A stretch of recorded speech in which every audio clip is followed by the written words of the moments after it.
안녕하세요. 다산 부동산 파트너입니다. 요즘 매매 분위기는 어때요? 부동산 중개사무소를 운영하다 보면 정말 많이 받는 질문 중 하나입니다. 10월 둘째 주 들어 아파트 시장 매매 심리는 급속히 위축되고 있습니다. 6년간 가파르게 오른 부동산 시장의 과열로 조정장이 온다고 예측하기 때문일까요? 아니면 3기 신도시 등 공급이 획기적으로 늘어나길 기대하는 걸까요? 그것도 아니라면 대선이 점차 다가오며 유력 후보들의 집값 안정화 공약을 믿기 때문일까요? 지금이 꼭지라고 외치던 하락론자들은 언제나 존재하였습니다. 90년대 초반 압구정구 현대아파트가 평당 1,000만 원을 찍었다며 이제 집으로 돈 버는 시기는 끝났다고 했지요. 멀리 갈 것도 없이 작년에도, 재작년에도, 그리고 3년 전에도 왜 지금 집을 사면 안 되는지 그럴듯한 이유를 붙여가며 무주택자 마음을 뒤흔들곤 하였습니다. 2014년부터 상승장이 시작된 부동산 시장은 2017년부터 가속도가 붙기 시작했는데요. 3년 전이라도 2년 전이라도 하다못해 작년에라도 집을 샀으면 이미 안전마진이 확보되었을 텐데 네, 물론 결과론입니다. 그럼 2021년 10월 중순의 지금은 어떨까요? 당분간 아파트 매매 시장은 거래 절벽이 예상되는 것이 사실입니다. 때맞춰 하락론이 재차 고개를 들고 있는데요. 고장난 시계도 하루 2번은 맞는데 과연 이번엔 정말 제대로 된 조정이 시작되는 걸까요? 집값이 막 30% 또는 반토막이 나며 매수자는 없고 서로 팔지 못해 아우성인 상황이 오는 걸까요? 먼저 10월 들어 거래가 뚝 끊긴 이유를 알아야 하겠습니다. 첫 번째는 뭐니 해도 대출 규제입니다. 대출 규제는 그동안 여러 번 동원된 방법입니다만 은행 등 금융사별 대출 총량제를 실시하며 주담대 등이 갑자기 중단된 상황입니다. 서울 등 투기지역이나 투기과열지구 15억 원 이상 아파트는 어차피 기존에도 대출이 안 나왔습니다. 문제는 그 이하 가격대의 조정지역입니다. 조정지역인 다산 신도시의 경우 올 초까지만 해도 대부분 KB 시세 9억 원 이하로 50%의 대출이 자금조달 계획서만으로도 나왔으나 KB 시세가 올라가고 그마저도 대출 총량제에 막혀 아예 나오지 않을 수 있다는 불안감에 매수 심리가 위축되는 것이 당연합니다.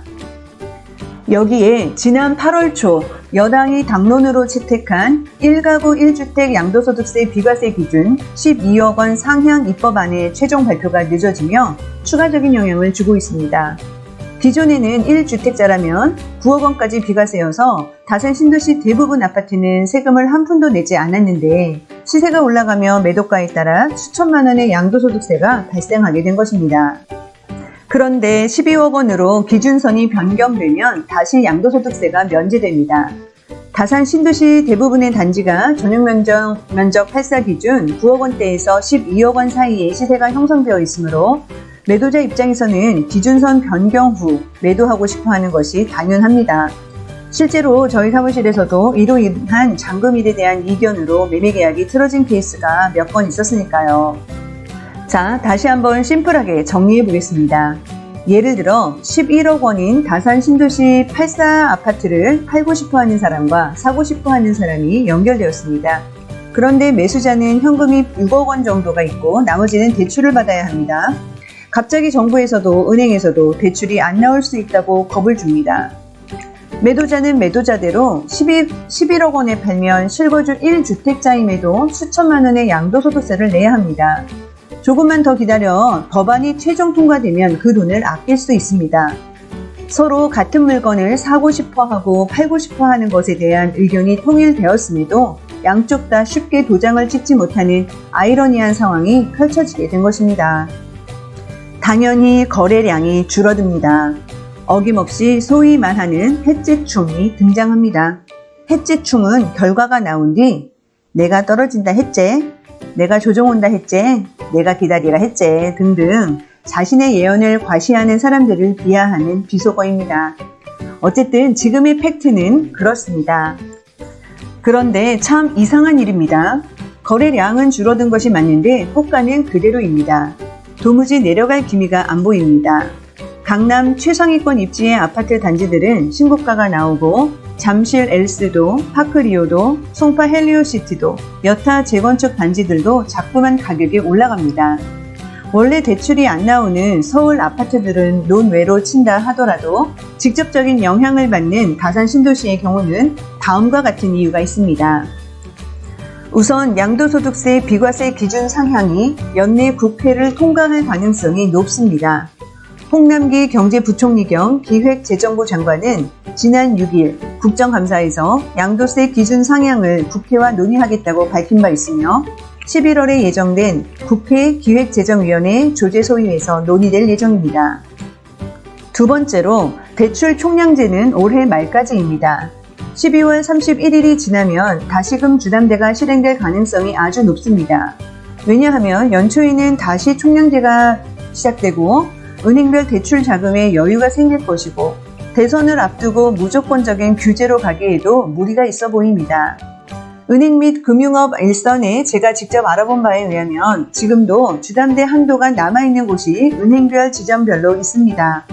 남아있는 한도를 활용하거나 시시각각 변하는 금융당국 정책을 확인하는 것이 우선입니다. 거래 감소의 주된 두 요인이 연내에 해소될 전망이므로 아파트 매매 시장은 시세 하락 없이 짧은 기간 조정에 끝날 가능성이 매우 높다고 생각합니다.